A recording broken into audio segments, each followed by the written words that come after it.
Support LaneSide. Get something cool.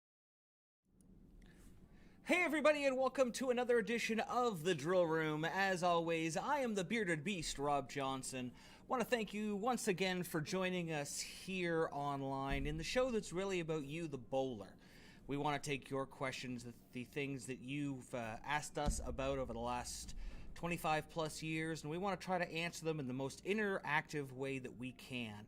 We also want to bring you some news, some reviews, a little bit of everything, but really you, the bowler, are going to be driving this show. So once again, we want to thank you for joining us here on the Drill Room. If you want to send in some questions to us, don't forget you can follow us on social media. You can go to LaneSideReviews.com. That'll take you to our Facebook, where you can send in messages directly or see our posts and our videos. You can find us on YouTube, on Twitter, on Twitch, of course, on TikTok, even on Instagram. Just look up LaneSide Reviews or hashtag TEAMLSR, and that'll bring you to us.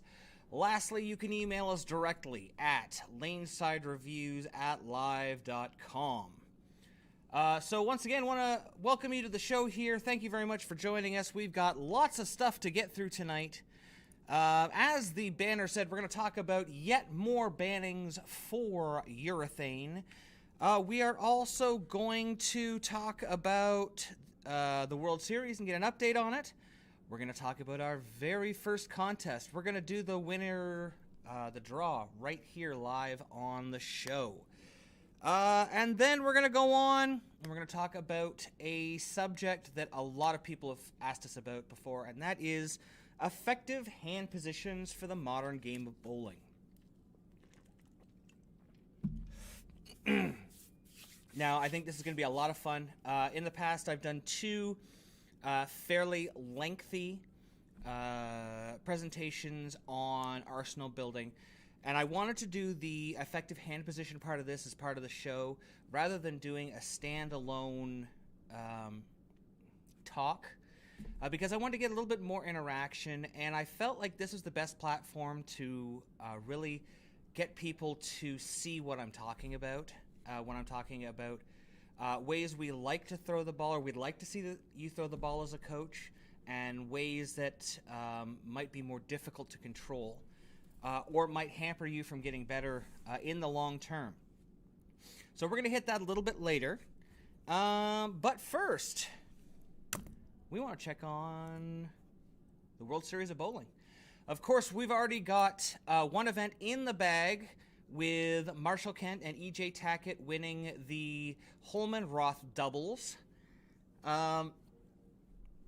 It was a funny tournament because there were probably the best bowlers available on the planet. The best doubles teams on the planet were there. You look at some of those teams, who they were made up by. It wasn't just regular pros. People had qualified their teams through.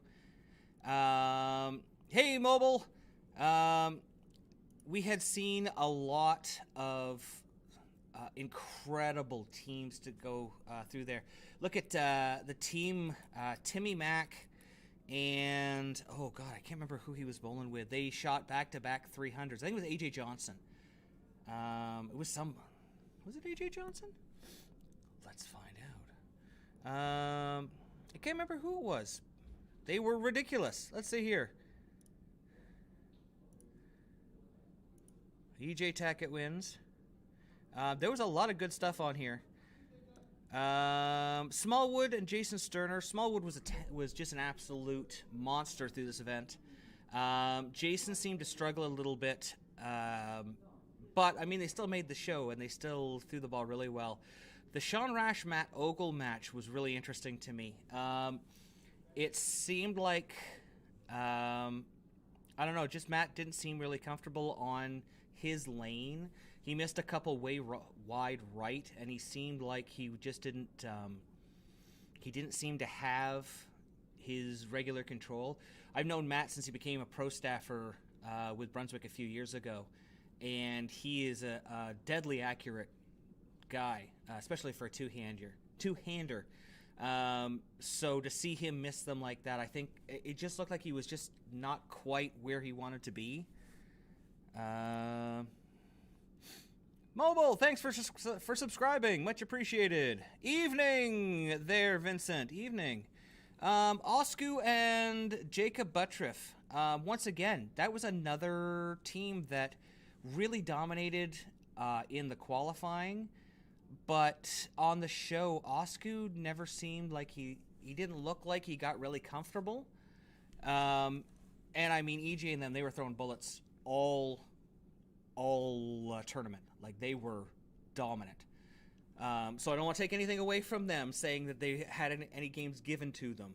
It's just, like, show a little bit, just a little bit of weakness, and guys like EJ and Marshall will eat you alive on the lanes. Same thing with Sean Maldonado and DJ Archer.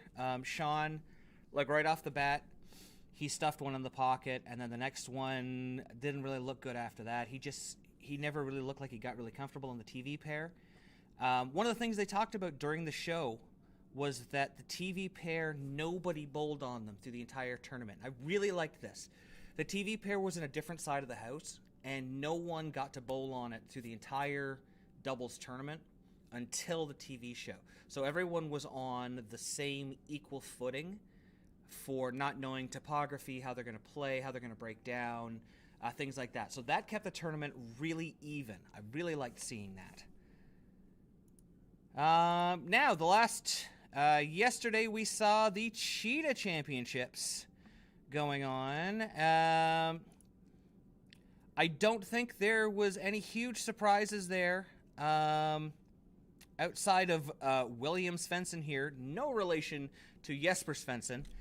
Like, you look at the people who are at the top of the list outside of William, Tommy Jones, Jesper, AJ, EJ, Jacob Buttriff, guys who are quality shooters, who have a lot of experience on short patterns, guys who can really control their role. Look, Chris Prather, Martin Larson, Stuart Williams, Kyle Sherman, like a lot of people there who can really control how the ball reads the pattern. And then William here. William, not quite as well known as a lot of the Hall of Famers that I talked about, but he destroyed the field. I think he averaged 240-something, 243. I mean, he beat Tommy by 110 pins, 109 pins. Like, he dominated. And he had a really cool purple hammer, new purple hammer, where if you actually look, it looked like it was about a 5-inch pin to CG, and he had drilled the fingers through it, so the pin is like on the top of the ball. Very interesting pin position for a urethane, at least on the Cheetah from what I've seen. I could see that rolling forward fairly well, so maybe it gave him a little bit more of a little bit less continuation down lane, a little bit more straight through the pocket. But they will be coming back. The top 16 players are going to come back on March 14th, which is next week. All week what they're doing is they're doing their qualifying during the day, and then as they come back, as they finish things up, next week they're going to come back. All the finishers, all the cashers are going to get together. They're going to bowl their events, and then week after week after week, we're going to get the World Series finals. Though I don't think it's like week after week. I think it's like day after day. 14th, 15th, 16th, and then the week after we get the collegiate one. Yeah, so they'll come back on the 14th and start like bowl during the day, and then show at night. 8 p.m. So there was also, we're looking at the Scorpion today, the return of the Scorpion. We haven't seen this one in a while. And let's see how... yeah, no, we've got no results. Ooh, that was neat. Block. I don't know what the heck happened there. Live scoring. Tell me what's going on live. Qualifying. Let's see how qualifying went earlier. Okay. Kyle Troop. Kyle, Jesper. Jesper making a run with his urethane once again, making a big run. I think he's been close just about every show so far. Jacob Buttriff once again. EJ, Patrick Hanrahan, Chris Prather. We're seeing a lot of names being, repeated. Jason Sterner. We're seeing a lot of guys who can control the role. Michael Tang. Just looking at this, because I haven't watched a lot of coverage today, but I see Jesper, Michael Tang, Jacob Buttriff, Patrick Hanrahan. I see those 4 guys there, and I'm thinking to myself, Urethane was definitely in play. Just, just throwing it out there. Kevin Williams was pretty high, so I bet you Urethane was definitely in play. Are they in match play right now? No. So, but that is what we're looking at. Tomorrow, I think we're going back to the shark pattern, which will be pretty cool. And then the overalls. I don't know if anyone has downloaded the Lane Talk app. It's pretty cool. You can follow your favorite bowler directly. You can see them game for game. Plus, you can keep up with the scoring from all the events this weekend. So let's see. First place right now. First overall, Jesper. Second, Jacob Buttriff.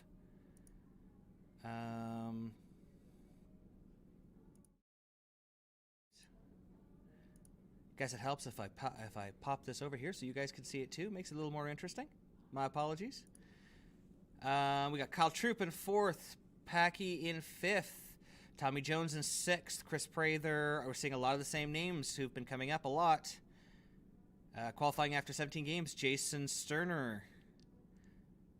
Hey, Zach Wilkins in 17th. Local boy. Local boy. He's a man. So we're seeing a lot of the same people at the top of the leaderboard. People ask me all the time, when will I know that I'm ready to bowl on the Pro Tour? Do you think I should bowl on the Pro Tour? Well, let's just throw this out here. Top 32 for the World Championships right now is plus 277 for 17 games. So what I would say is if you can bowl on the exact same patterns as the pros, and for 17 games be 280 over, time to go play a regional. And let me bet on you. But, you look at how good these guys are to win a tournament. Jesper, over 17 events, is plus 580. So realistically, to be in the hunt. Packy in 5th is plus 469, so 230 average. So when you can average 230, not on a house shot, but on sport patterns, on PBA patterns, that's when you know that you're ready to go out there.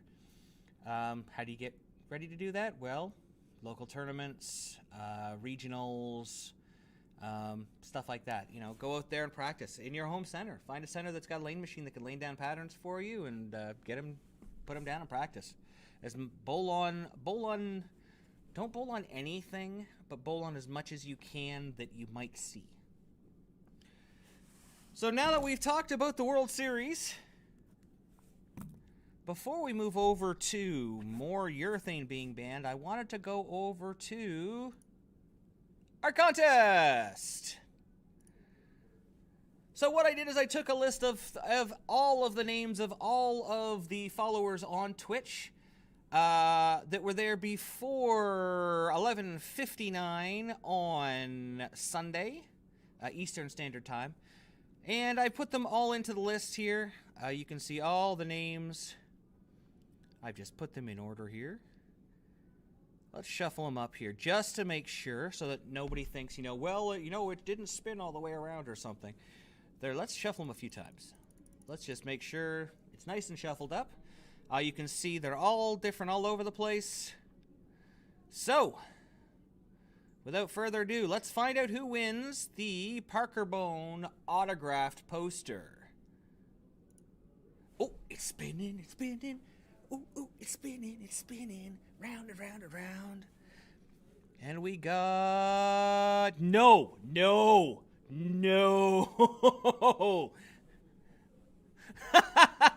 I think I actually heard Scoops yell there.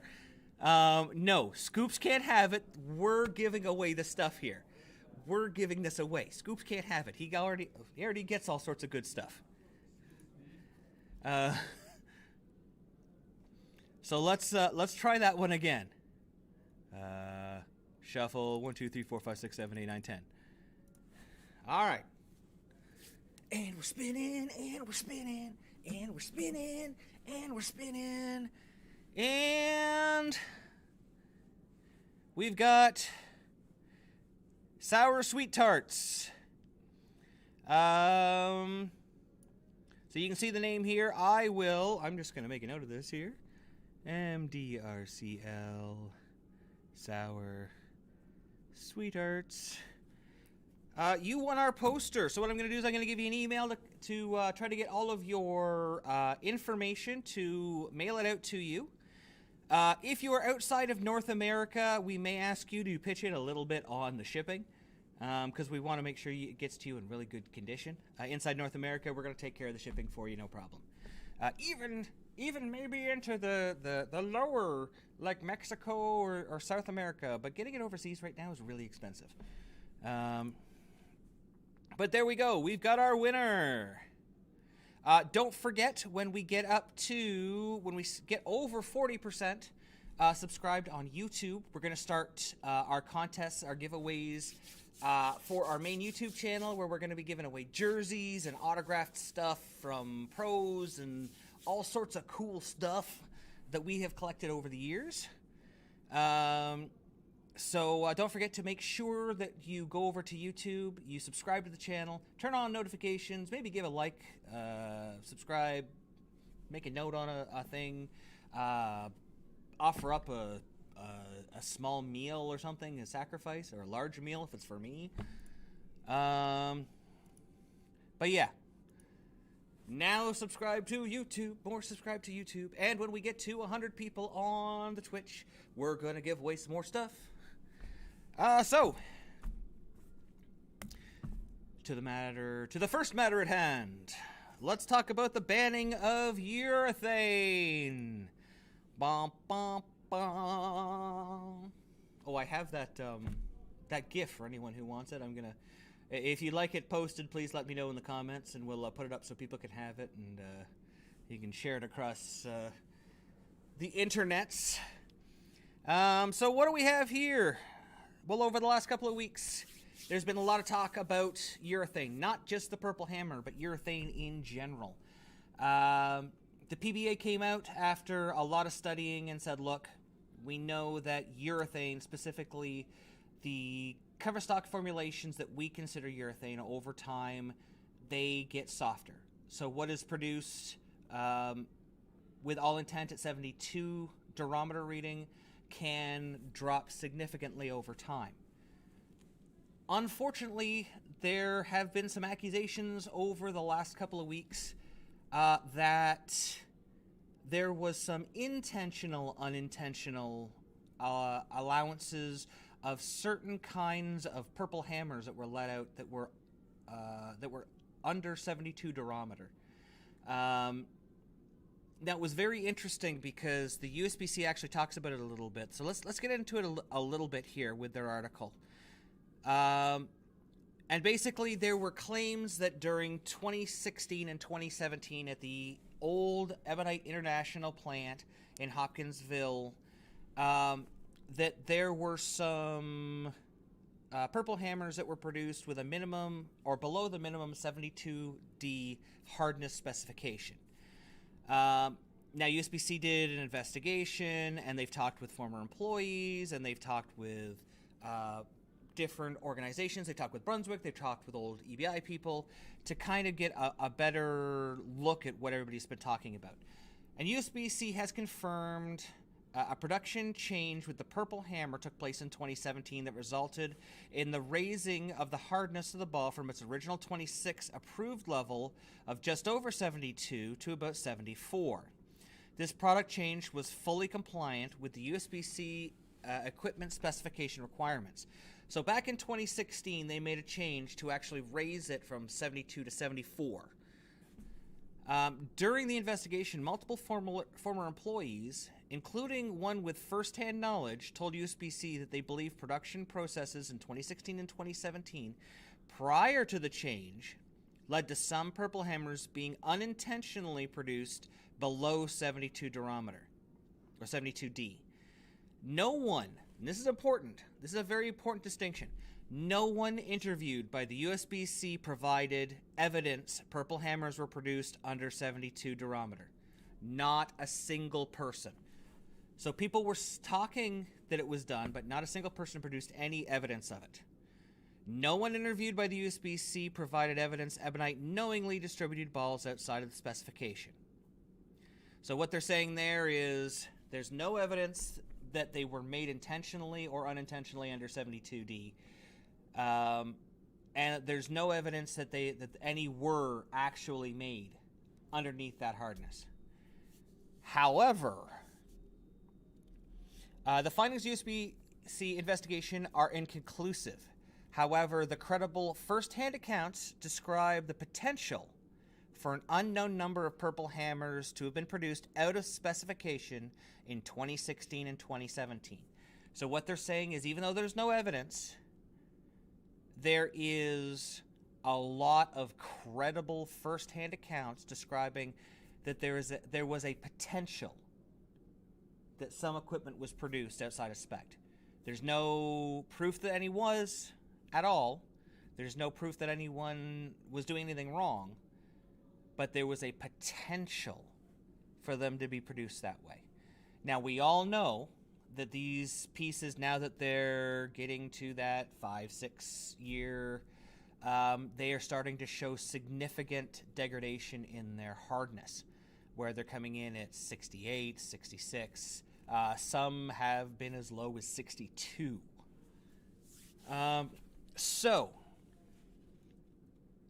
Therefore, effective immediately, USBC is instituting a tournament rule at all USBC national tournaments, prohibiting purple hammers manufactured in 2016 and 2017 from being used in these competitions. So what does that mean to you? That's the important part, right? So if you own a purple hammer, it's really easy. If you bought a brand new purple hammer in the last 6 months, you're probably safe. Actually, I can almost guarantee it. If it's a Brunswick purple hammer, you're safe. If you bought a Hopkinsville hammer, the easiest way to find out is to go look at the serial number on the ball, and the very first number on it starts with either a 6 or 7. Then that ball was produced in either 2016 or 2017. Now, there is a chart for every manufacturer to find out exactly when your ball was produced. A lot of people asked for the PBA Tour how they were going to know how old a urethane ball was. And they can actually pinpoint by looking at the serial number exactly when it was produced, month and year, and what ball in the line.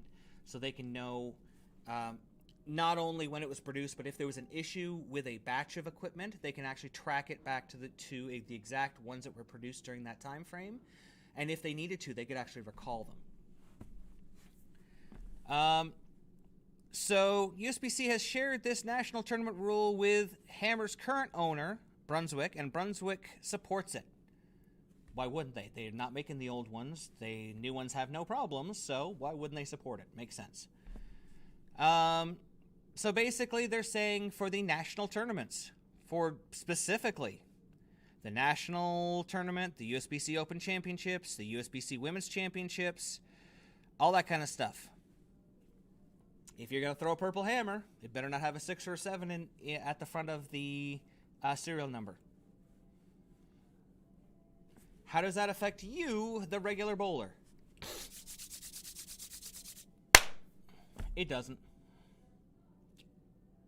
Unless you're bowling at one of these events, this ball, the 6 and 7 Hopkinsville purple hammers are still 100% legal. Now, USBC is in an odd position because now the PBA has said that those balls are illegal, and they have said those balls are illegal for the national championships,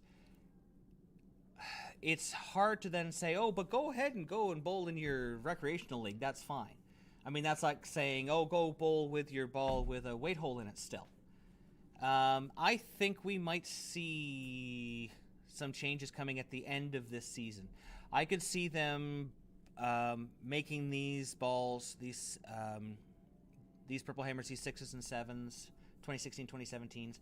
I could see them making them illegal in sanctioned play. And while I am not for banning equipment, if there is a specific known piece that gives people a direct unfair advantage, you got to do something about it. You know, as much as I like throwing Purple Hammers, I don't want to be a cheater. You know, no good athlete wants to win by cheating. No good athlete wants to go out there and say, hey, I won because I threw this ball and you guys didn't have access to it. People want to win on their merits.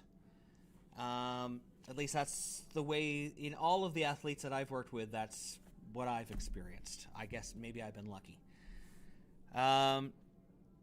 So yes, that's what we're looking at there. If you're going to the national championships, you better check those Purple Hammers. Otherwise, it's not going to have a huge impact on you. We may see this also continue out to other pieces of urethane. We could see them, in fact, with more study, go to that 2-year rule that the PBA is using. I kind of like it. I got to be honest with you. I think for something like the national championships, because it is such an important event, I would love to see them go to 2 years, like the 2 years on the urethane. I would also love to see them go to a no-plugged ball. So everything has to be a single drill.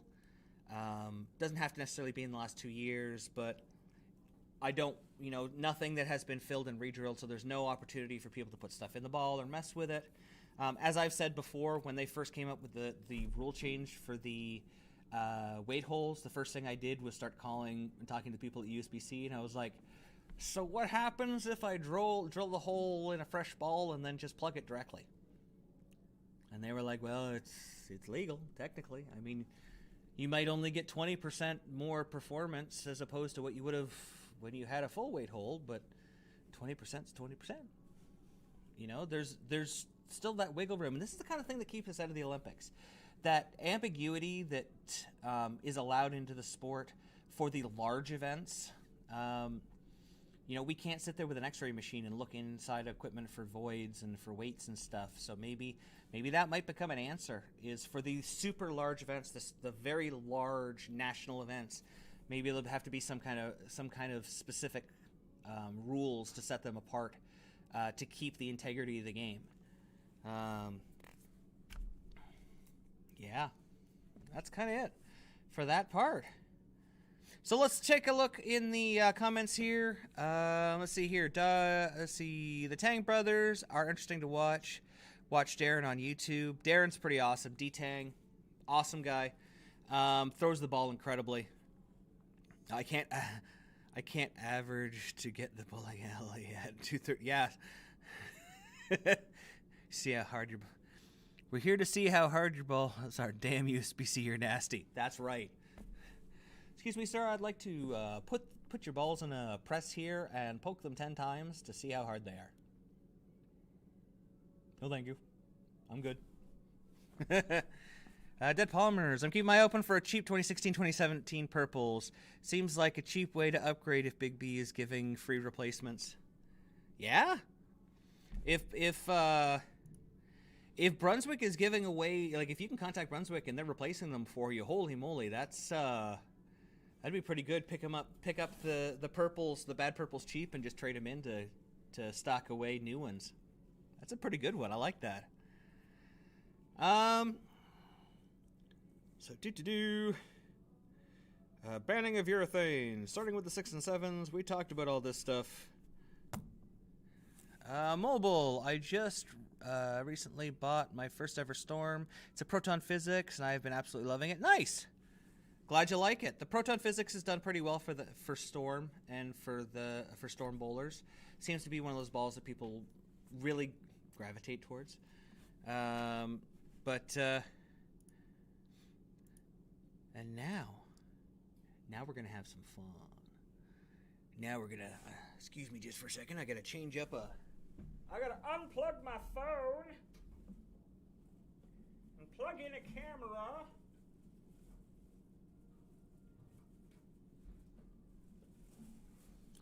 So I need to get myself a USB 3.0 hub, because most of my stuff works USB 3, and if I've only got like 6 USB 3 slots, and I need more to run all my cameras and everything. So as we said on the intro and on the Chiron at the beginning, we're going to talk about effective hand positions. This is a subject that I think a lot of people get lost on. A lot of people are told a lot of things. I've been told a lot of things over the years. But in essence, there's so much double talk and so many different ways of saying the same thing. A lot of the message has been lost.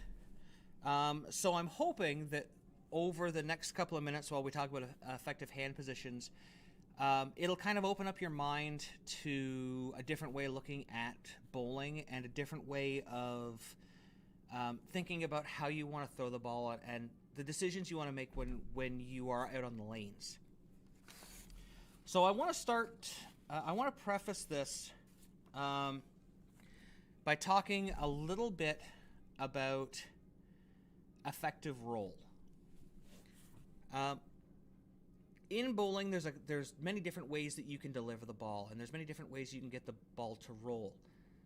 We talk about them all the time. We give them different names. You can be a soft cranker or a soft stroker. You can be a cranker. You can be a tweener. You can be a spinner. You can be a roller. You can be all these things. But a lot of people don't actually know what they mean. And over the last few years, we've tried to move more towards things like, instead of talking about a cranker, we talk about them being rev dominant. Instead of being a tweener, they're now matched. Instead of being, a roller, they're low tilt. They're a spinner, they're high tilt. We're trying to come up with more descriptive terms that we can use to help people understand and to grow as bowlers. So we have essentially, from when we start bowling, we watch the ball go down the lane, and we watch it go down, and we watch it hook. And everybody gets hooked on hooking the ball. When you see amateurs, recreational bowlers go to the bowling center, what do you hear them say? How'd you make the ball spin? How'd you make it hook like that? How'd you make it curve like that? Everybody wants to make the ball curve. And to be honest with you, anyone can learn to make the ball curve in a few hours. It's not that hard. However, hooking hypnosis, yeah, absolutely. Hooking hypnosis.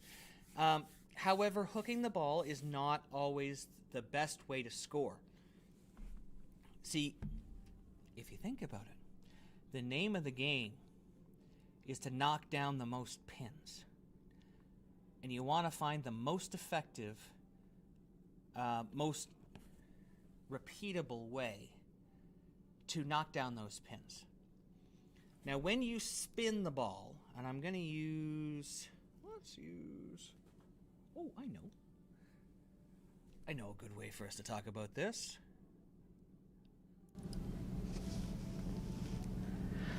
All right. Just making sure everybody can still hear me out there. So we're going to come over here to our, oops, got to take the headphones off, I guess. Probably a good idea to take the headphones off. All right. So we got a little bit more room here we can work with, and we can talk a little bit more about how we want to rotate the ball, how we want to use our hand to create rotation in an effective and repeatable manner, and in a way that we can control the lane rather than just kind of throwing it spray and pray. So when we talk about rolling the ball, my handy rev trainer here. A lot of you, when you start in bowling, you hear the old, well, they told me I need to shake hands with the ball. I need to shake hands with the ball. This move, I hate that move. I hate this move. Because when we tell people to shake hands, we're using very descriptive words that are used every day. They're very common body motions, very common body mechanics. But when we start to apply them to other things without understanding the mechanic just by associating it to something that we already do, a lot of the message can be lost. That sounded complicated, right? Think about this. You got your nice position here. If you come through and you turn your hand like this, okay, that ball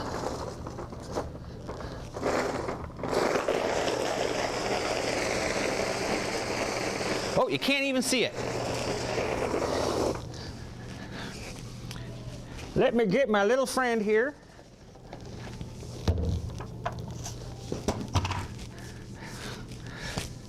So when we roll it and we shake hands,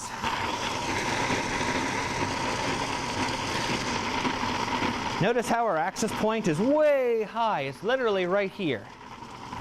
Okay? We're creating a lot of tilt. We're creating a lot of rotation. What's going to happen with that ball is it's going to rotate around a very small circle of the ball. You can see when this was turning, like look, that thumb is staying on the top of the ball, which means it's using about this much space on the bottom of the ball.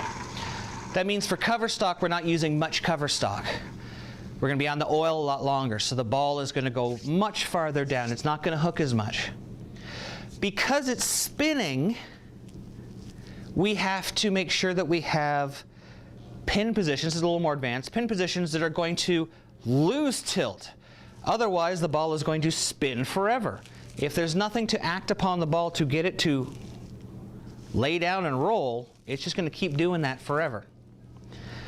Lastly, when it does finally lay down and see friction, it's going to be very inconsistent because it's rolling on a whole bunch of oil and looking for friction to act upon it to get it to lay down. The ball's going to become very over-under, very uncontrollable.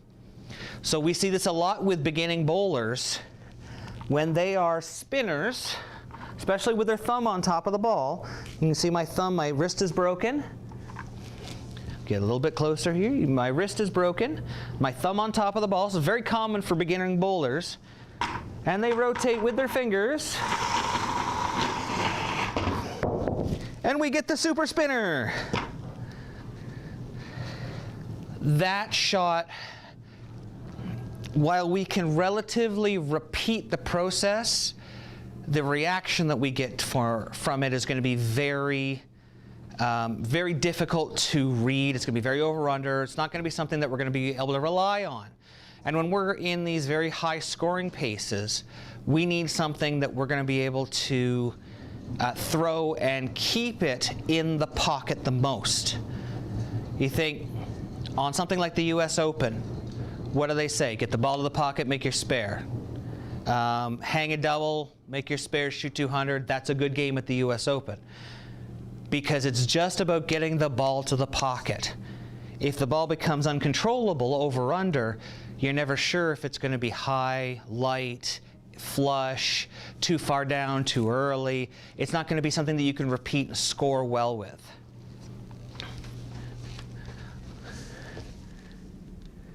Yep, chicken wing. Yes, that's the other thing. When you tend to shake the hand, we see a lot of the chicken wing, where that elbow rotates. We'll see a lot of that hand come over the top as well. You'll see a lot of elbow rotation, a lot of shoulder rotation.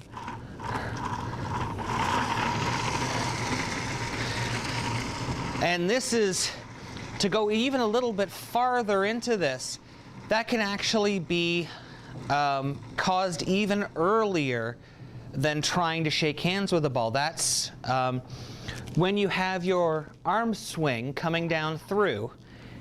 If you lift, if you activate your shoulder, if you start muscling the ball, when you load up your shoulder, it must unload.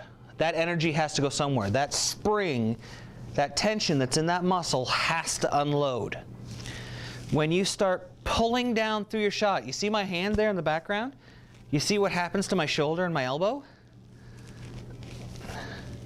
That elbow starts to swing around. A lot of people have a hard time getting a ball to roll end over end, to throw it straighter, simply because when they go through their swing and they get to the top of their swing, they pull their shoulder down. Their head turns. Arm comes away. You can see it's away from my body now. So they have to turn their hand. All right? We don't want that. One of the most important things I can tell you about your arm swing is none of your ball speed should be coming from it.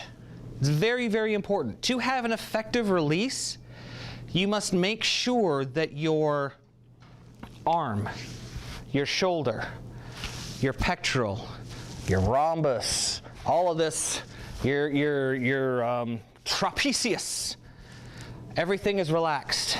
This part from here up does nothing for your ball speed. If you're creating ball speed with this, you're activating your elbow, you're activating your shoulder, you're going to create that motion. Okay? But how do I get ball speed? Legs. That pivot, that drive step, the harder you drive into it, the more speed you can impart into the ball. All right? This is just to keep the ball, literally just let it go. This is just to keep the ball going in the same line. All right? They always talk about a loose arm swing, but they don't really explain what loose is. Literally, when the ball goes forward and you let go of it and let it swing, that's your arm swing. Okay, no lifting it up in the back, no. The more you load that shoulder, the more it has to unload, the more readjusting you have to do.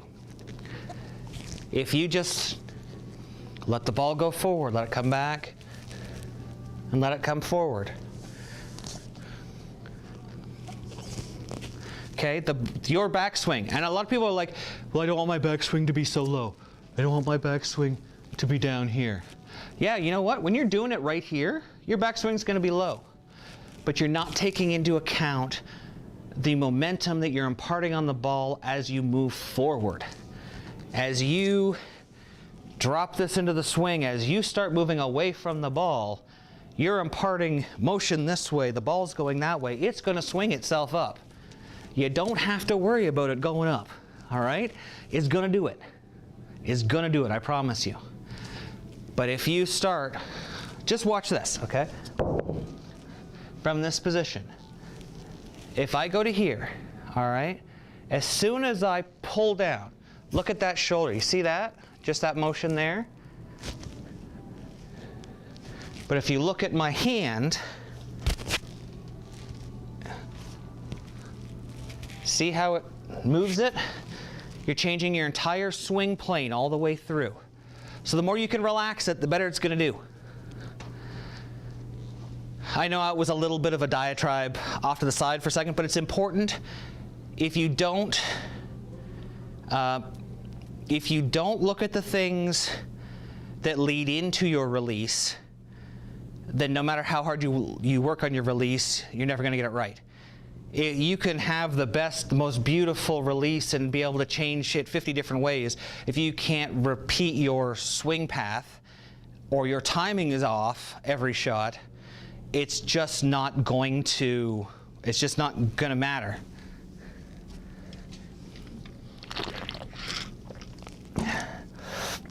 Okay, so when we talk about, I got my little sheet here.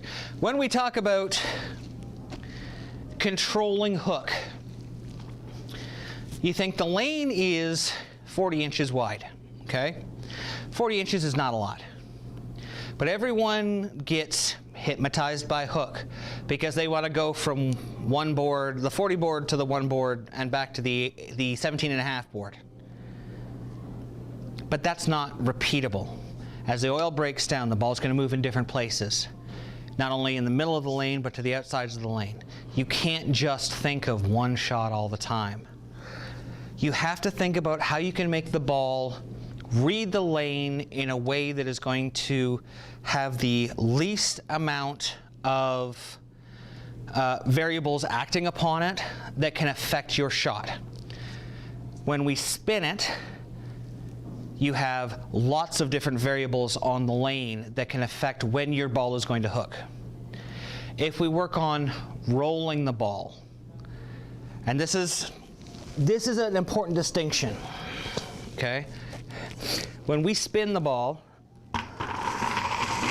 our fingers rotate around our thumb, okay? When you roll the ball, your thumb chases your fingers. Now, this is going to be a different thing than you've heard before, all right? So you think about it, your fingers are facing this way.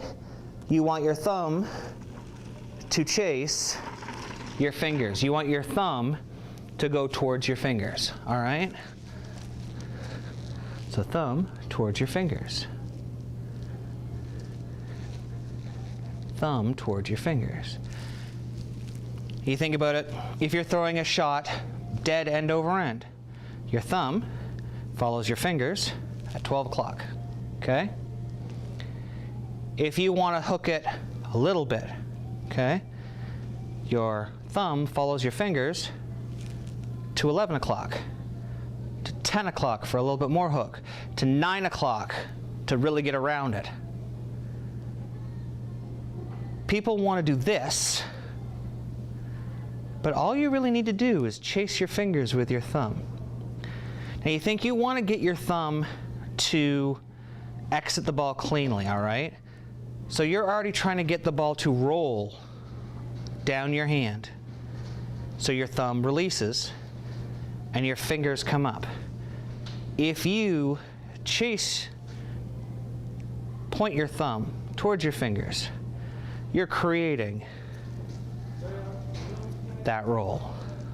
And then you can change it based on how much roll you need. Okay? Mind-blowing. I know, it's mind-blowing. A lot of people think, okay, I got to get my hand way on the inside of the ball. I got to get to the bottom so I can load it up, and I got to do all this stuff. Stop thinking that. The more you move your arm around, the more you contort yourself, the more muscles you're activating before you bowl, the more energy you're using before you bowl, the less energy you have to throw your shot at the end. The more restricted you are to throw your shot, the less fluid you are when you go to throw your shot. Okay? You want it to be as relaxed, as repeatable. We talked about it, letting that swing come through, not waiting for your shoulder, not turning your shoulder. Same thing. I don't have to go this. I don't have to turn my hand, do all this.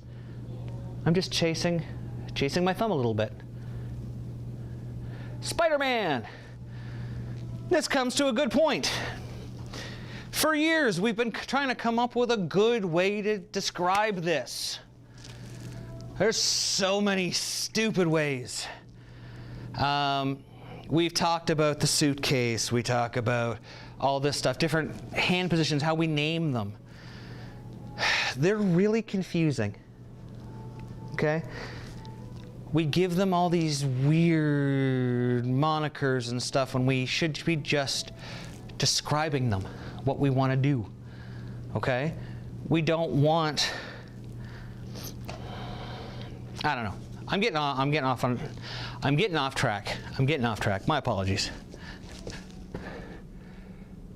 That's how I had to teach myself. Yep, absolutely. Yeah, mobile. This is the way the new coaches are teaching people to bowl. Yep, absolutely. Okay.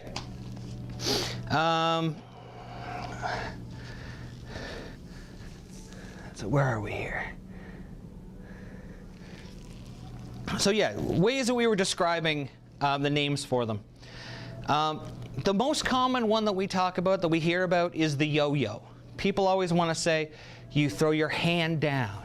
You throw your hand down like this. And I've never liked this description, because you're not throwing your hand like this. You're not doing this. If you do this with a bowling ball, the bowling ball will go straight into the ground. If you're throwing your shot and you get to here and you go blah, blah, the ball's going into the ground. There's no ifs, ands, or buts about it. Okay, you're saying, I'm gonna throw my thumb at the ground, which is an automatic exit from your thumb, from your thumb hole, and I'm gonna try to hopefully get it on the way past. No, I've never liked that description. The other one is the frisbee. The frisbee, like this. But we don't throw the bowling ball. We don't throw the bowling ball down into the ground like this.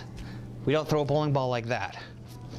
I think the most eloquent way I have heard it described was by Del Warren. And that's what I was talking about chasing your fingers, your thumb chasing your fingers. Because if you think, no matter what position you're trying to throw from, and we're going to get into all of them in a minute, no matter what position you're trying to bowl from, your thumb is going to exit the ball before your fingers. So your thumb is always going to be chasing what direction your fingers are going out of the ball in. So if you're throwing your thumb at where your fingers are, I don't know if you can even hear that. It's a faster motion that creates more power going forward. Now this is another important thing. People are always saying, you know what, I'm trying to hit it back here. I want to hit it through here. I'm going to hit it at the bottom of my swing like this. I'm going to hit it here. Nobody wants to hit the ball right here. You definitely don't want to hit the ball like this right here. That's going to put the ball into the ground. That's going to go thud, thud, thud, thud, thud.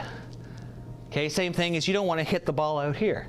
That's going to go in the air. That's going to loft. Sometimes we need that, but for the most part we don't want that. We're trying to create a flat spot in our swing where the ball can move forward so that we can hit it at the front of our leg here, all right? And we can hit it forward, not up. This one I see a lot, up, forward. Remember, because you're not trying to decelerate your arm here, you're letting it come through. When it hits here, you're just throwing it forward. You're allowing your wrist to explode forward. All right? So, nice relaxed arm swing. Create a flat spot. Hit it forward. Now we got all the hard part out of the way. Any questions yet? The ball would roll straight. Yes. If I hit the ball, if I thumb chase the finger at the 12 or 1 o'clock position, that ball's going to go straight. If I chase it at the 11 o'clock position, it's going to hook a tiny bit, but it's going to be mostly forward roll. If I hit it at the 9 o'clock position, that ball's going to have a lot of side rotation, and it's going to want to hook. It's still rolling, though. It's using the maximum amount of cover stock. It's one of the other reasons why we want the ball to roll. The more cover stock we use, the more fresh cover stock we use, the more hook potential the ball can have. Okay, think about it, you put all that surface on the ball. If you're only using a spot this big, then not only is that surface going to get worn down really quickly, but you're wasting the rest of the entire ball. We want that ball to track around the ball as much as possible so we can get the maximum potential hook or potential gripping power out of that cover stock.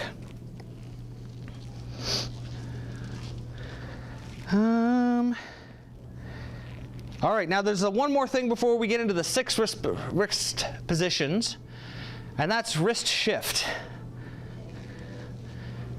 This is one I see a lot, okay? And this isn't necessarily a good or a bad thing. I just want people to be aware of it, okay? When you want to chase the ball at a 12 o'clock position, your thumb and your fingers, you want to chase it at a 12 o'clock position, okay, your hand is going to be very much behind the ball. You can drastically change that roll just by doing that.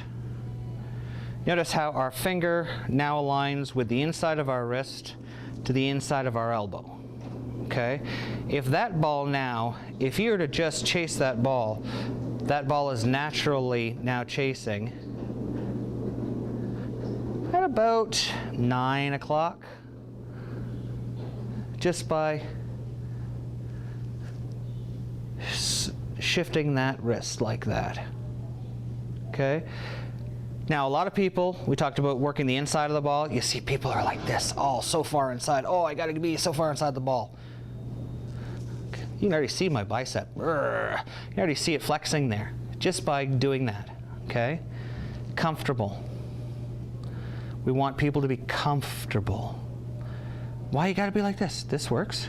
This is fine. That works. Right? You don't have to over-exaggerate these things. Keep it simple.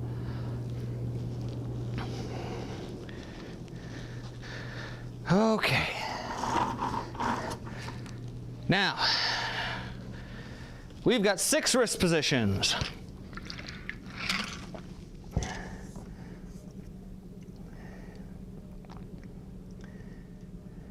Hitting up off from the bottom can lead to losing balance. Yep, absolutely. You are 100% correct.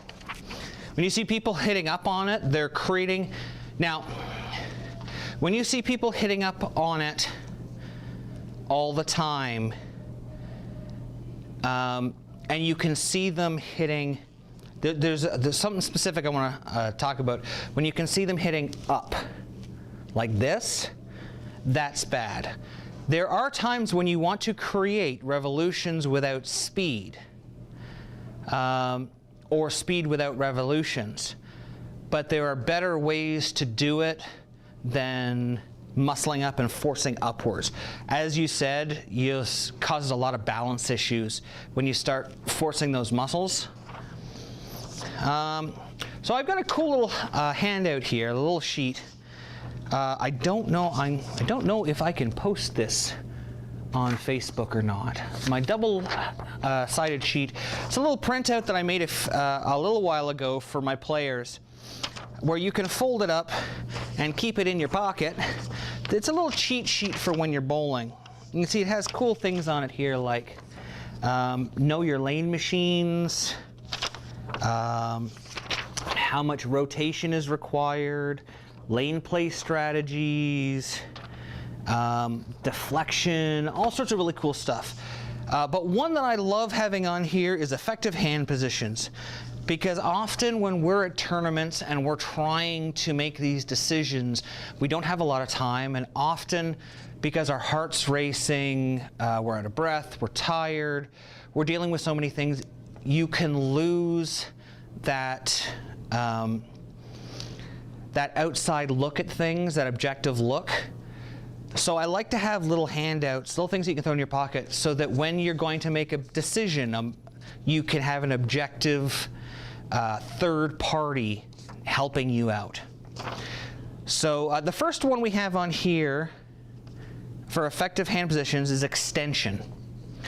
So this is the least amount of skid and the longest roll, the most distance before changing direction, the least rev rate, the least rotational forces, and the lowest change of direction. I think we've all seen it before. It's what most new bowlers end up doing. extension. Okay, so we've extended the wrist here. We're leading with our thumb. Now I talk about the least rev rate. That's because when we get to the bottom of our swing, our thumb is already in a releasing position. So it is going to get out the fastest, and the fingers don't really have anywhere to go to rotate around the ball, so they're going to have the least amount of active force on the ball. So, like this. Doesn't roll very fast. Okay? So we tend to play that, we tend to see that a lot on spare shots. Often spare shots. Open play, when there's zero oil on the lanes, or they're just so burnt that you, when you try to hook the ball at all, the ball is basically rolling at your feet, hooking at your feet. It is the type of shot that we want to throw when we want to absolutely control how much and where the ball is going to hook. What a lot of people don't know is there is extension with rotation. It is the longest roll, the most distance before change of direction, the least rev rate, the increased rotational forces, because we're going to have a little bit of rotation on it, straight through the fronts with very little change of direction. It controls the pocket. And I have a nice big,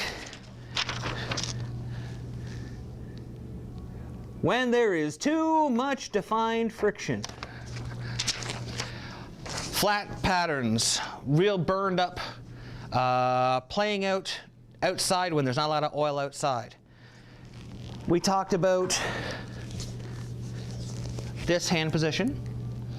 Well, if we're going to chase our fingers with our thumb at this position, we're not exactly going to get a lot, are we? We're not going to get a lot of rotation, but we can chase it a little bit. We can chase it 11, 12, 9. We can get it to roll, but it's not going to have much rotation. So chase it.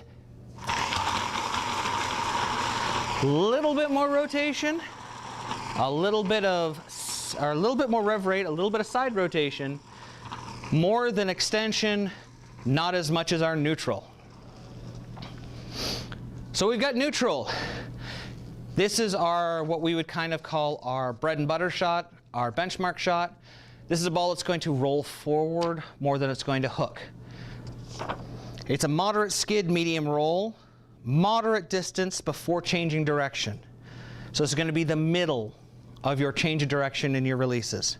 It's increased rev rate, less rotational forces, so like extension, it's still going to be a little bit more up the back. Used to create more angle through the front part of the lanes to use free friction on flat patterns. It controls the pocket when there's defined friction to take advantage of.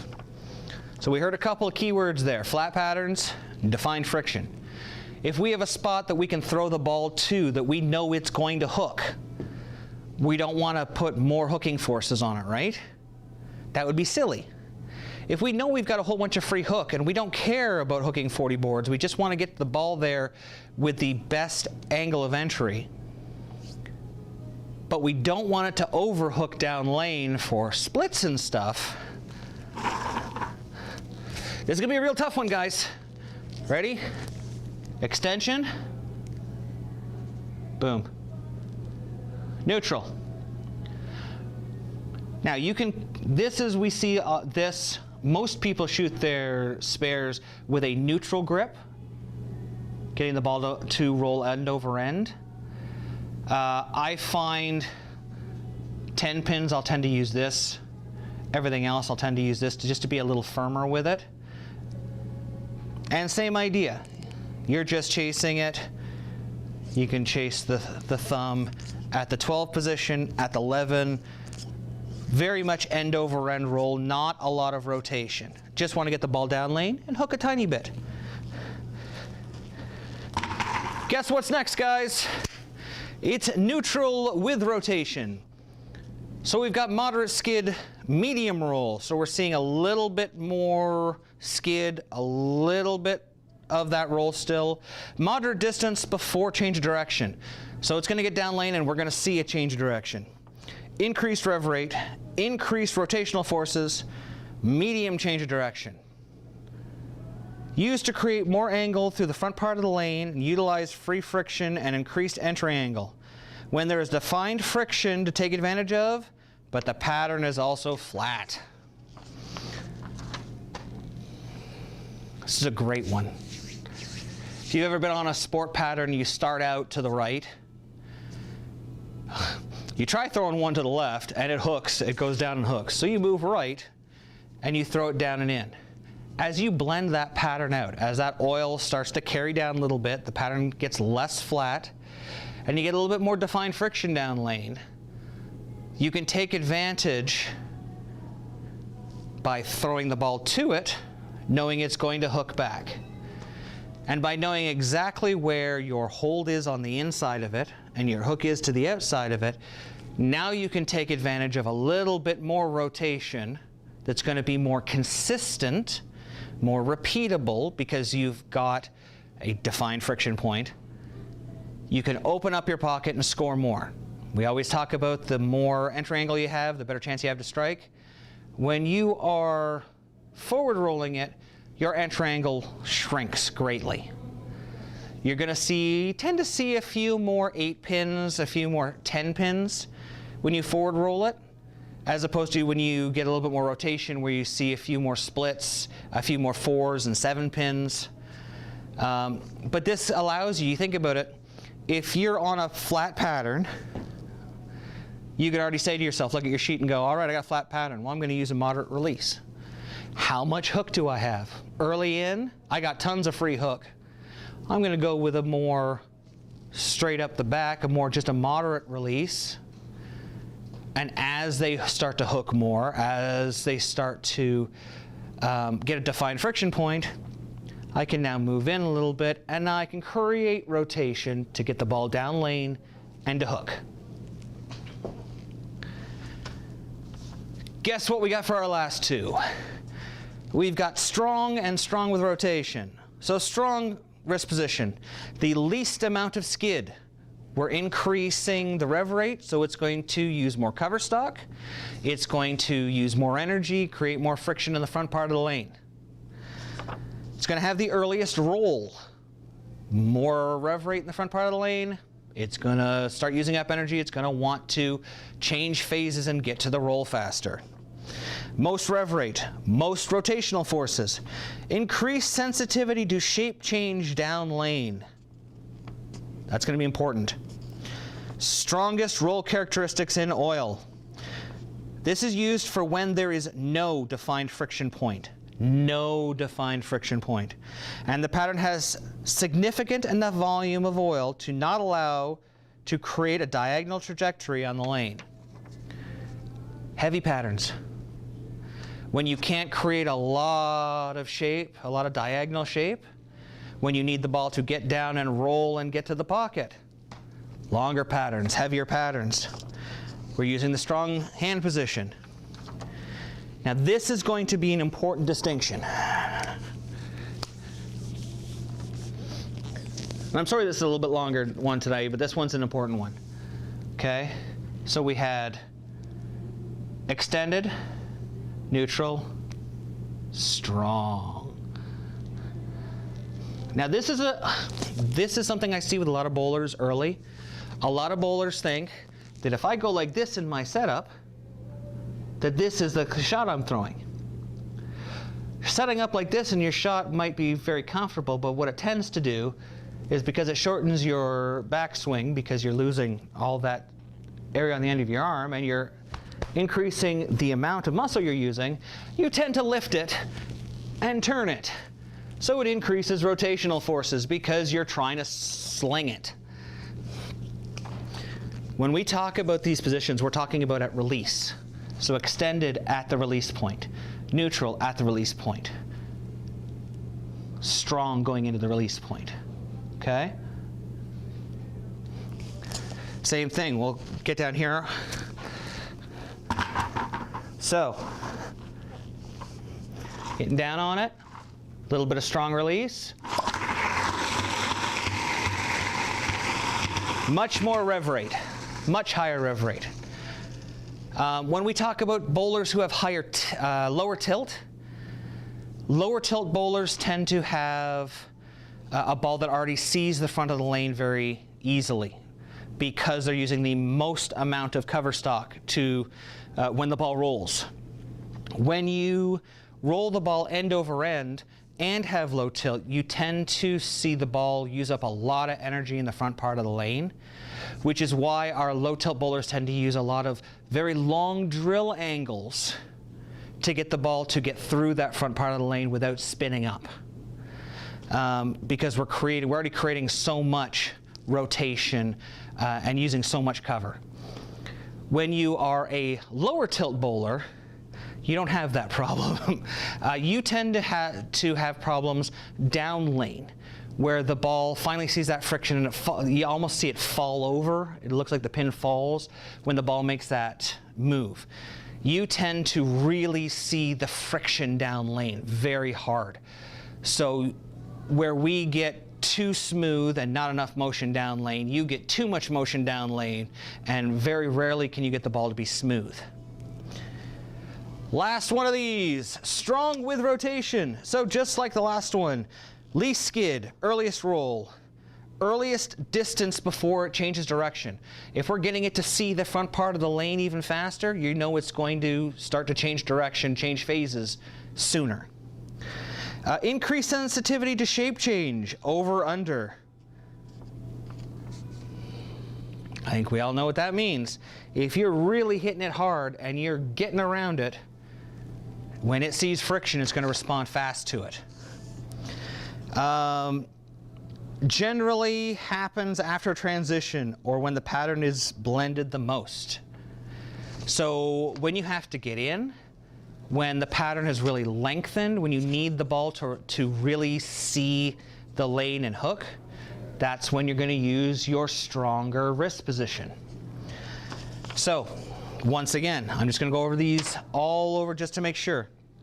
We have extension, extension with rotation, neutral, neutral with rotation, strong at release, strong with rotation.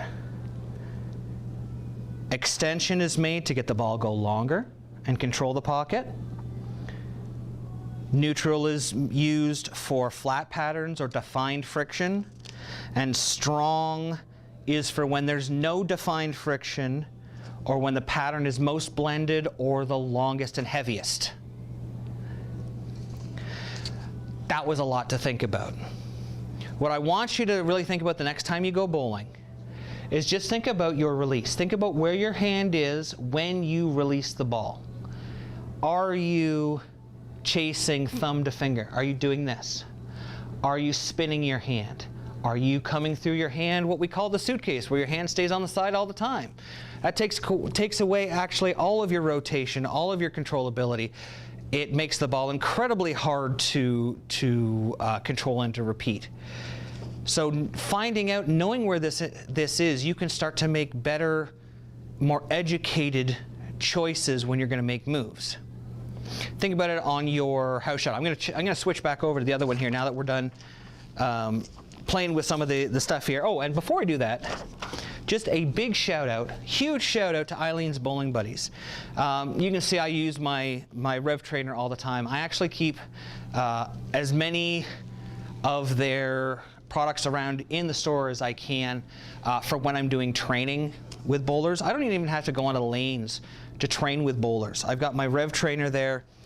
If I want to do some rotational training where I want to practice chasing my finger and thumb, I grab one of the balls. It has 2 finger holes in it, and I can just practice chasing it.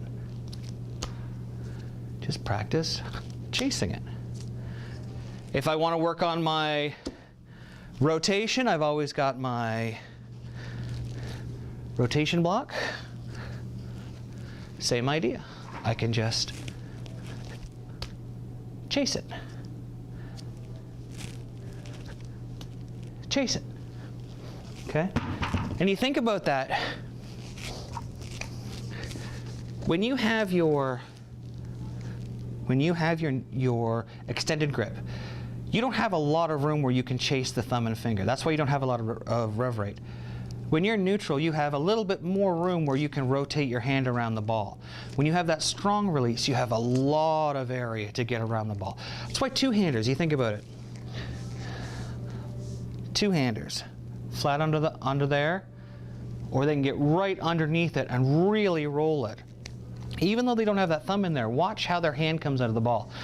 Watch how they chase it. So, I hope that information helps, especially that description. When I heard Dell use it from Kegel, it kind of blew my mind because it was the first time I had really heard a proper description of the motion. Because really you're chasing, your thumb is snapping and chasing the direction of your fingers. So let's come back over here and we'll talk a little bit more. I'm going to switch back over. Ooh, long one tonight. Sorry, guys. There we go. Well, let's check out the chat here. Thank you for finding somebody else who believes. Yep. Extra eyes are always good to be able to see what you can't feel. Yes, absolutely. Another idea is to keep a practice journal. Yes, absolutely. I go farther than that. Our national bowlers, we have them, part of their training all year round is journaling, whether it be their practice, their league, their tournaments. They journal everything. The more data that you can collect on yourself, spares you miss, games you bowl, the more data that you can collect, the more that you can get into the nitty-gritty of your game to better yourself. My teammate called me Mr. 210 because I leave the split more often than anyone. Well, let me tell you, there are some days. A couple weeks ago, I left 5 7-10s in one game. So, yeah. Scoops missed the first 40 minutes. Oh, nobody tell him that he won the poster and then lost it again.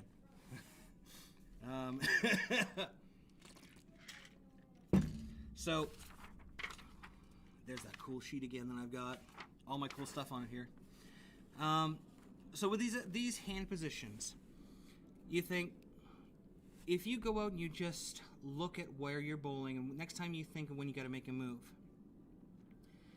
look at what shot you've thrown, where your hand position's been, and think, do I need it to hook a little bit more?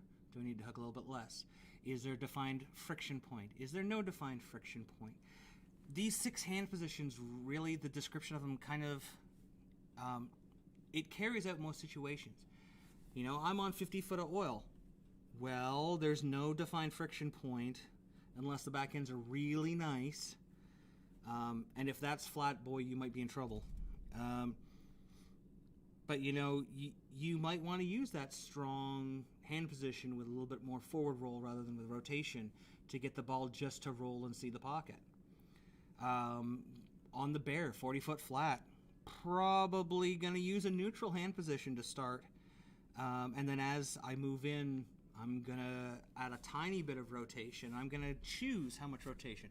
This is why I like that the fingers chasing the thumb idea. You think about it. When I want to repeat my shot, how much do I want? Do I want 11 o'clock? Do I want 10 o'clock? Do I want 9 o'clock?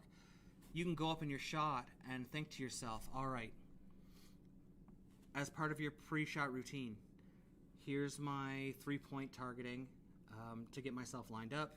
Here's my word to calm myself down. And then,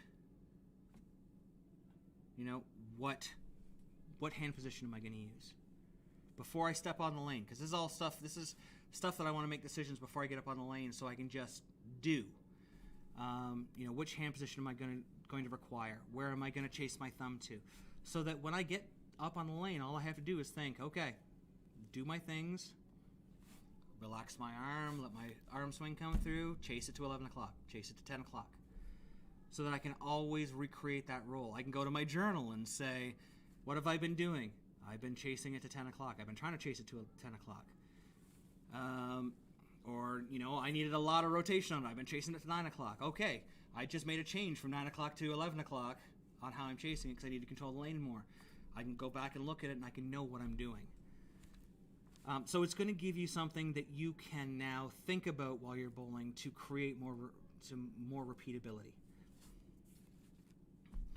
So I hope that helped everybody. I hope you liked that. We have more coming up. Like I said, I'm going to try to put this out as maybe as a, oh, it doesn't really show up very, very good there, as a PDF. It's a two-sided sheet, so if you print it out, it'll fold along the line, so you can just unfold and fold it. It'll fit in your pocket about this big. It actually fits into your wallet. It's a really handy little thing. One of my favorite parts are the first two columns here. Lane play strategies and deflection. People always forget about that. You know, what order do I want to make my adjustments in? Right there, laser. Okay? If you follow that, if you think about any time you want to make a change, do I need more loft? Do I need to change my angle? Do I need to change my speed? Is it my equipment? Is it my release? You can follow those through and make your changes with ease. We talked about release. What release do I want? Where am I going to chase it to? You know, it's right there. Deflection. Where did my 6-pin go? Where did my 4-pin go? How big is my pocket? One of my favorite things, how big is my pocket? Can I hit light? Can I hit light and carry? Can I hit heavy and carry? What kind of pins am I on? Am I on twister pins? I gotta hit light or heavy. I can't flush it, otherwise I'm not gonna strike. Most people don't realize that. It has all sorts of cool stuff like that on it. And I find it even myself very handy. When you get burned out after you've bowled a few games and you're having problems making that decision, something you can look at and it gives you a defined, this is what you need to be doing. You know, it's a very frank, very straightforward thing. I like it. And I'll try to share it with everybody. So, okay. Enough of effective hand positions. Give me 1 second here. I lost my book.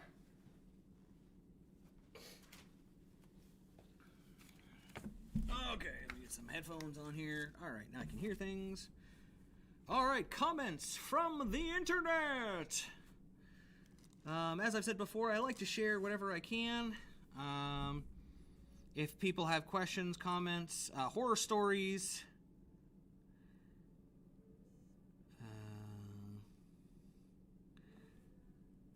Sorry, I got a text saying that my U.S. income tax I need to file by mobile phone, and I was a little confused being not American, so you could imagine it was quite surprising. I like people to send stuff in, as I was trying to say before, so I can share your questions, comments, queries, pro shop horror stories. So what do we have here? See, 3D offset from Mark Russo. Nice video, guys. Just drilled one a week back. A ball is a basic strong stack. Beautiful continuous roll. I bought another one as a backup. Good move. When you find a good ball, buy one, put it away. People are always like, I really like this ball. What should I get? I need a new ball. What should I get? How about the one you really like? Get another one of those. If it works really good, why fix the wheel, right? Like, should be the right axis. I know everybody says the CG is more or less relevant now.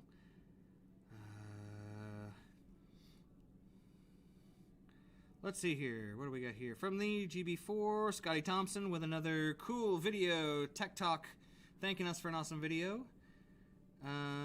Sean Beck, I would not say that you don't need urethane on a house shot. Yes, there's a free hook and hold, but there are also dramatically cliffed over-under patterns. Yes, absolutely. There's many a time where we've gone into houses. I mean, Nick has like a 15 urethane bag here. There are lanes that we go onto that are so horribly cliffed that you can only play urethane on them. Like, you'll play resin on one side and urethane on the other. It's just the way it is. If that's what you need, they're tools. If you need them, use them.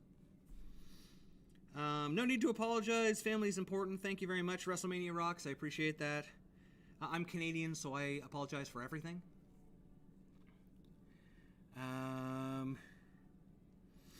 How does the BTU Solid and Pearl... How is it that the BTU Solid and Pearl are on this list? I didn't think they were urethane. That's a great question. They have identified certain characteristics, I guess chemically, that put certain pieces as urethane and certain other pieces as not.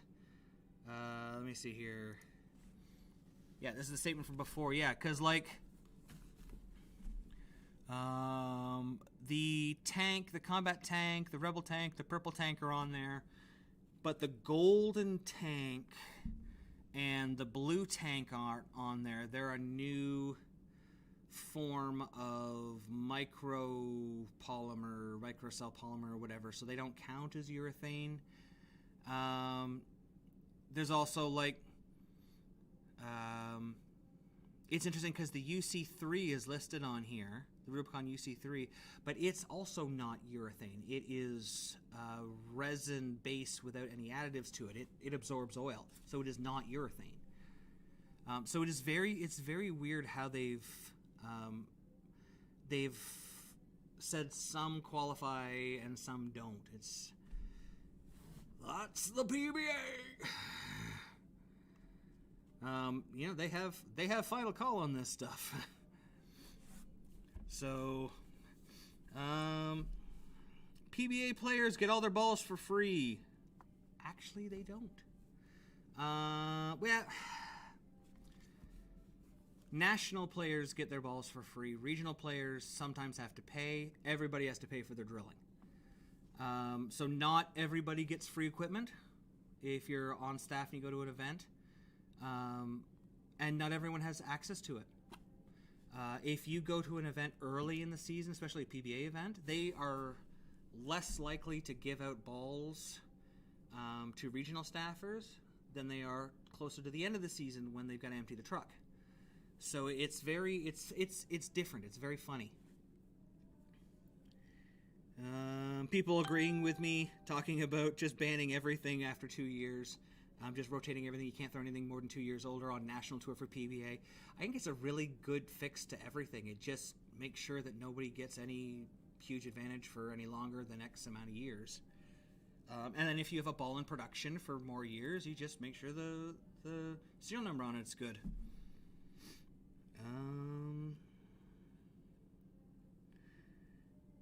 Now then, there was a comment. There were some comments made on one of our videos that I wasn't super happy about. But, you know, that's life. That's the way things work. Let me see if I can bring it up here.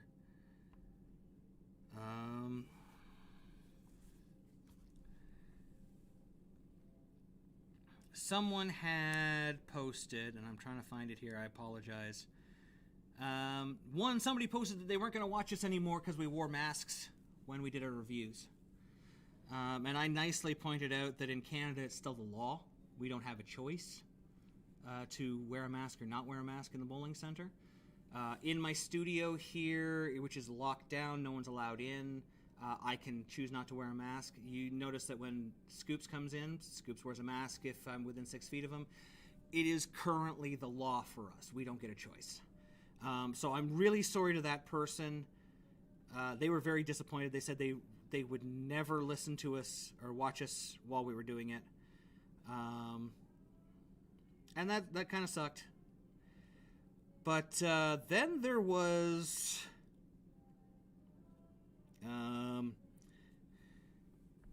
come on, Rob. The only decent shot you threw to any actual breakpoint for League was once.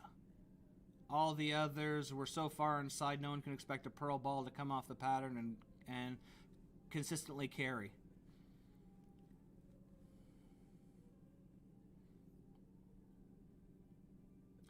A lot of cowboys out there who love to come up with ideas and tell people they're doing things wrong, but very few of those people ever actually do it themselves.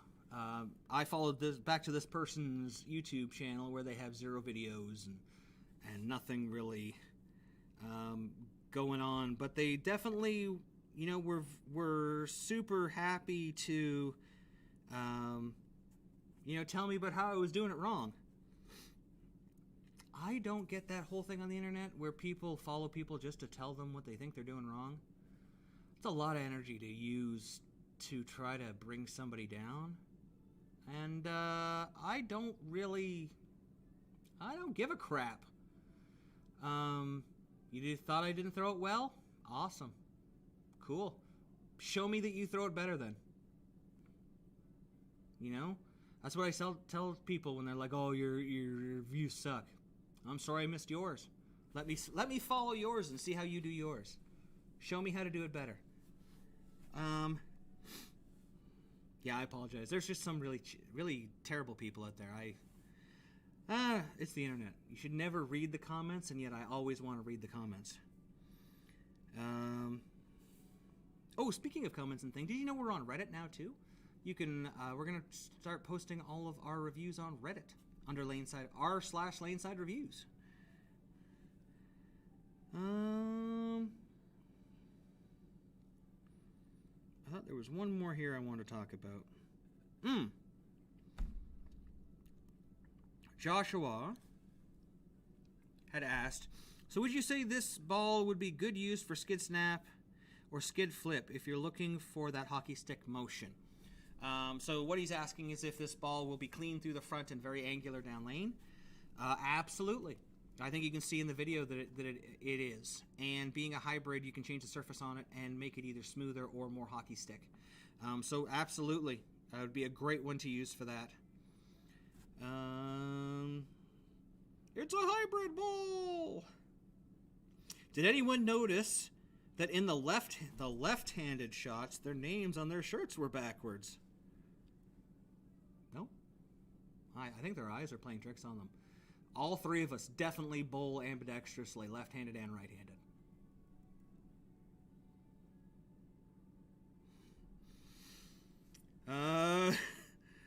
Sorry, just trying to find some good stuff in here. Would love to see them redo the Cyclone. Somebody posted, Oddzilla, would love to see them redo the Cyclone with dynamic core.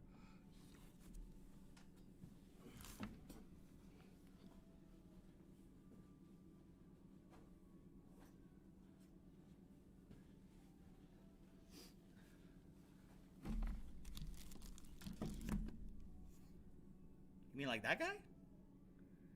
Cyclone? Yeah. I would love to see them bring that core back. I think the Cyclones were a great ball. They're a great burn ball too. The cores are in them. The numbers are on it. I really like it for play. Oh, excuse me, for playing later in blocks. So yeah, I would absolutely love to see them bring that ball back. Gives new equipment a time to show for more sales. Absolutely. Yeah, for that 2-year ban, it shows off the new equipment. It's good for sales. And it gives new equipment. WrestleMania Rocks is my YouTube username. I was like 8 when I created it. That's awesome. Okay. Well, there you go. It's also an awesome username. Well done, Vincent. LaneSide Social Media Takeover. Your PAP is almost identical to mine, Rob. I tried your layout on the Magenta Rhino a couple weeks ago, and man, does it roll well for me. I'm glad to hear that. I'm really glad. It's been something that we take pride in the shows. We try to have styles that match up with so many different bowlers to give them at least an idea of something that they can throw themselves. So if any of my layouts helped you, that makes me super happy. Makes all of this worth it while. I don't know that guy Pooks. Yeah, nobody knows that Pooks guy. He's a mystery wrapped in an enigma wrapped in a sandwich. I would love to see another high diff low end ball like the Cyclone. Yes, agreed, 100%. I am actually considering I know I really love my tour stick that I drilled up, but I'm actually considering getting one of the new hammer raws because it's very similar number-wise, performance-wise to the more performance-y Cyclones. God, I would love to see a Cyclone with dot and Dynamicore. Oh yeah, oh baby. God, I'm weird. What else do we got here? I'm gonna check one more. Inbox to the thing here. To the Facebooks. Oh, John sent us more information on his. I talked last week about John. He'd asked information about getting a Pink Widow for his wife. Shot her 576. That's not bad at all. 148 average, and she shoots 576. That is pretty amazing, regardless of size or any age, anything. That's some awesome bowling. So I'm really happy that she did so well with it. I think we got through all the pictures. Yeah, a lot of people asking for the address of the shop because they want to come up and meet or get equipment drilled or do lessons. For anyone who's interested in that this summer, while I'm in town, we're going to be doing lots of lessons and lots of stuff. I do have some traveling with the national team to do this year. But we're going to try to set up some time where if people want over the summer to come up to Barrie. We're only about 37 minutes north of Toronto. We have some cool new stuff we're doing. Obviously you saw the screen we have to the side. We have a lane screen now, similar but not exact, to the one that Kegel uses, where we can go down on the lanes and project from behind the bowler, from in front of the bowler, on a screen in front of them so they can see their arm swing, they can see their swing path. It's kind of cool. It's a really awesome new teaching tool. We've got a lot of stuff that we're doing on the lanes. I think it's kind of cool. A lot of the stuff that I'm teaching the national players, or at least making available to my national players, will be available to regular bowlers as well. So if you want to make your game better, you can always come up and do some coaching. I'm going to be at Canadian Team Trials in April. If anybody needs some coaching there, please let me know. We're going to be setting up. I think I might even do some photos, some cool online photos for people who want to get action shots of themselves bowling. So if anybody's looking for that, that's going to be available this summer. We're really, really hoping now that the border is opening, we're really hoping that we can get to the U.S. and do some stuff. Oh my goodness. I have a trip to Buffalo that's like 3 years overdue to pick up a Phantom hat from my friend Chris, who probably has it hanging in his own shop now. Shout out to Chris and everybody at their new bowling, their new pro shop. And I want to share this because Chris has been an awesome guy. He's been a real supporter of us here at LaneSide for a long time.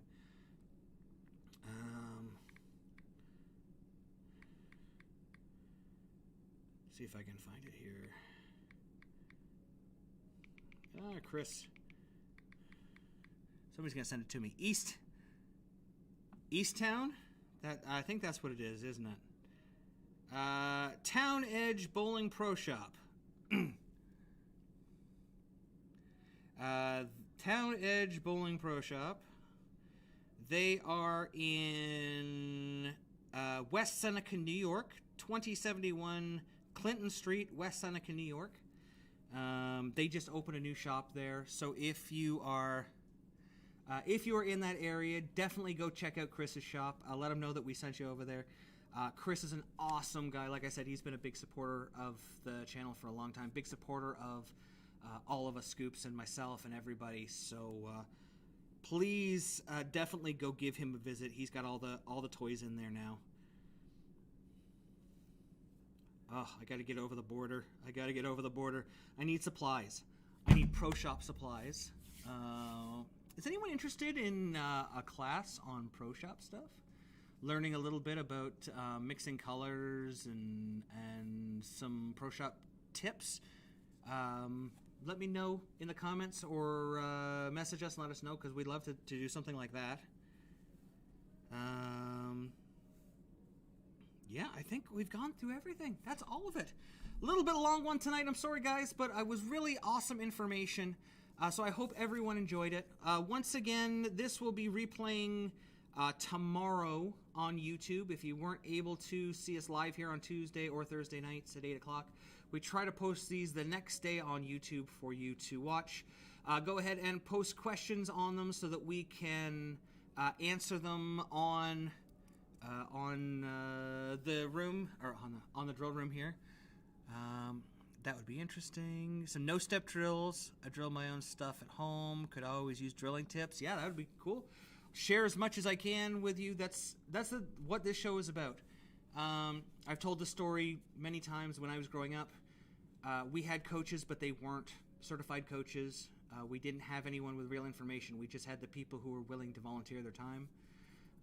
Not that they weren't great people. I'm still friends with some of the people that I worked with when I was younger, but they didn't have the kind of information that I wanted, that I was thirsty for.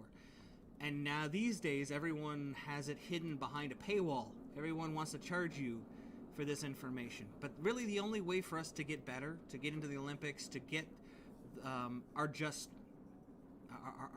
desserts, is if we share this information, is if we grow as a sport. And that's by sharing this stuff for free. So as much as I can share with you, I will, 100%. Anything you guys, athletes, Pro Shop people, anything you want to learn, you let me know. We'll make a show out of it. For next show, I'm not sure what we're going to do for next show. I guess probably by Thursday we're going to know most of the World Series. So we'll talk a little bit about that. Maybe we'll talk a little bit about lane play strategies. I think that'll be a good one. We'll talk about how to apply laser properly, how it works with our effective releases, and we'll answer more questions. Hopefully next week we'll have a new Pro Shop horror story. This week has actually been really good. I haven't had any issues in my personal shop.